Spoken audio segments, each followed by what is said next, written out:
Olá, seja bem-vindo à aula número 1 do curso Ensino e Aprendizagem, a Comunicação Professor-Aluno.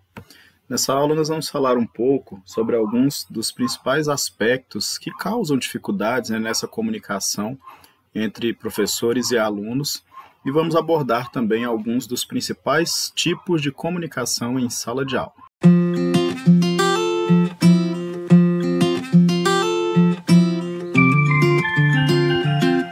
Então, pessoal, como já foi possível perceber aí, pelo vídeo de apresentação, pelo texto de introdução aí do material, a comunicação na sala de aula entre o professor e o estudante, ela tem um peso importantíssimo, um peso muito grande nessa questão do ensino e da aprendizagem. Então, uma comunicação bem feita, ela tem o potencial de melhorar a aprendizagem. E uma comunicação mal feita, em que não tem clareza, em que há dificuldades nesse diálogo, nesse estabelecimento de um diálogo, ela vai impactar negativamente a aprendizagem do estudante. Então, a comunicação, quando ela não é feita de forma ideal, ela vai trazer aspectos ruins para o processo de ensino-aprendizagem. Tá? E aí, a dificuldade na comunicação, ela é causada muitas vezes por uma incompreensão mútua. O que acontece? Às vezes o professor ele quer falar alguma coisa para o estudante e o estudante não consegue entender o que o professor está querendo passar, não tem uma compreensão adequada, por vários motivos que eu vou apontar alguns deles daqui a pouco. E pode ocorrer o inverso também, Muitas vezes o aluno ele tem uma demanda, ele quer explicar para o professor qual que é a sua dificuldade, o que ele precisa entender, o que está sendo difícil para ele, e o professor também não consegue compreender o estudante. Então fica como nessa imagem aí, Parece que é um emaranhado de informações ali, tudo embolado, e um não consegue entender o outro, não consegue haver uma clareza, e gera esse processo de incompreensão mútua, Ambos, tanto o professor como o estudante, não conseguem se entender. E isso causa na sala de aula o que a gente chama de um clima de apatia, Porque ao não estarem se entendendo, a gente fala que na sala de aula ficam todos apáticos, sem saber para onde ir, sem saber o que fazer, o professor não consegue dar uma continuidade no trabalho porque não há uma aprendizagem adequada para que ele possa avançar. O aluno ele fica sem saber o que fazer, como fazer, as tarefas que são propostas, porque ele não consegue entender com clareza qual que é a demanda, qual que é a informação que foi dada. Às vezes o aluno não consegue sequer fazer uma pergunta, tirar uma dúvida, e às vezes ele não está entendendo a linguagem do professor. Às vezes o professor não consegue melhorar, garantir que ele vá fazer de uma forma diferente, porque ele também não consegue entender o que o aluno está pedindo para ele. Então, isso causa essa dificuldade na sala de aula. Essa incompreensão mútua, ela causa uma falta de interação também. Os professores deixam de interagir com os alunos, que deixam de interagir com o professor. E o ensino-aprendizagem hoje, a sala de aula hoje, ela exige que os professores e os alunos interajam. Não é mais o ensino hoje, a educação hoje, ela não pode mais ser visto como aquela educação verticalizada em que o professor está acima do aluno, e que ele só vai ali transmitindo as informações. A aprendizagem ela tem que ser feita de forma compartilhada e para isso é importante que exista uma interação entre o professor e o aluno, um diálogo seja estabelecido, Essa interação não necessariamente significa que o professor e o aluno vão ficar ali só conversando assuntos aleatórios, brincando durante a aula, mas que precisa existir um tato, um contato assim, entre professor e estudante, que vai garantir uma aproximação e automaticamente uma maior facilidade de compreensão. E por fim, essa incompreensão mútua ela vai causar o principal impacto, que são as dificuldades de aprendizagem, que é o que a gente quer evitar no processo de ensino-aprendizagem, essas dificuldades. Nós, enquanto professores, queremos garantir que o estudante aprenda. E o estudante, obviamente, dentro da sala de aula, ele está buscando conhecimento, ele está buscando aprendizagem. Então, essa incompreensão mútua vai causar essas dificuldades de aprendizagem e por isso a gente tem que buscar maneiras de evitar essa incompreensão, de melhorar a comunicação e garantir que essas dificuldades de aprendizagem sejam superadas. Tá? Quem que causa, né? Quais são alguns dos principais fatores que causam essa dificuldade na comunicação, né? Por que há essa incompreensão? Então, alguns aspectos, por exemplo, as diferenças entre os professores e os alunos. Né? E aí existem muitas diferenças. Existe a diferença, por exemplo, na questão da idade. Né? As gerações são diferentes. Né? O professor de uma geração anterior, os alunos numa geração mais recente. Então, a linguagem das diferentes gerações, né, ela é diferente. A linguagem ela vai mudando, os termos vão mudando, as famosas gírias, né? Então, muitas vezes, a forma de diálogo, de fala do professor, ela é diferente da forma de diálogo que é utilizado hoje pelo estudante. Então, isso causa uma dificuldade de compreensão. E, às vezes, a forma como o aluno aborda o professor também dificulta que o professor entenda o que o aluno quer dizer. Então, essa diferença cultural, essa diferença de geração, né, ela tem um peso nessa questão da comunicação. Tá? Os meios de comunicação em massa, a utilização das tecnologias, né, dos telefones, das redes sociais, as mensagens, né, de WhatsApp, elas fizeram com que a forma de comunicação hoje seja diferente. Então, os alunos, né, e até mesmo os professores estão habituados com uma comunicação ali no WhatsApp, que ela é uma comunicação bastante informal, né? Às vezes não tem um uso adequado das regras gramaticais, né? São palavras que estão ali simplificadas, reduzidas, e o aluno acaba se apropriando dessa forma de linguagem também na sua oralidade, na sua comunicação em sala de aula. Né? Da mesma forma que o professor também pode acabar se apropriando dessa forma de comunicação, e isso causa dificuldades na compreensão. O uso de termos que não sejam os adequados, né, ou de uma simplificação muito grande da fala, isso acaba dificultando demais a compreensão do que se quer informar, né, porque a gente usa a comunicação para informar, né, para compartilhar o conhecimento que está sendo trabalhado, que está sendo proposto ali. E aí, se nessa comunicação ela for muito simplificado, ou com palavras muito complexas, né, ou com base em informações que às vezes ainda não são conhecidas por todos, né, isso acaba dificultando demais a compreensão.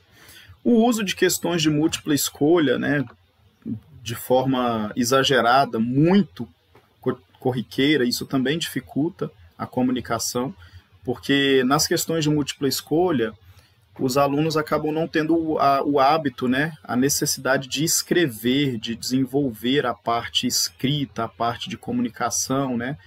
Ali a comunicação escrita mesmo, não desenvolvem essa questão da comunicação escrita, e que também ajuda no desenvolvimento da comunicação falada, né, da oralidade. Então, as questões de múltipla escolha, elas também causam impactos nessa questão da comunicação, da compreensão. Né? A questão de múltipla escolha é só uma leitura seguida de uma marcação.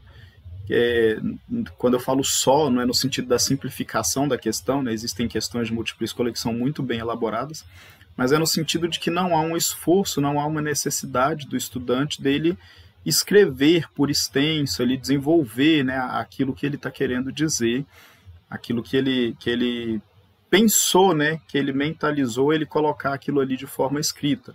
Isso ajuda a melhorar a questão da fala, da oralidade. Quando o aluno não tem esse hábito da escrita, ele às vezes só marca um X, tem os livros didáticos que já vêm com as informações, acaba que ele tem dificuldade também nessa questão da oralidade.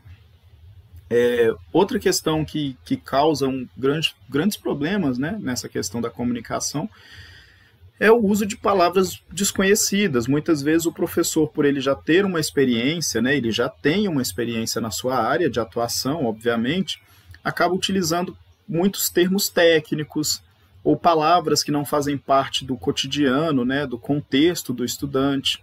Da mesma forma que o estudante também usa algumas palavras que não fazem parte do contexto do professor, né? E esse uso de palavras desconhecidas acaba dificultando muito a compreensão.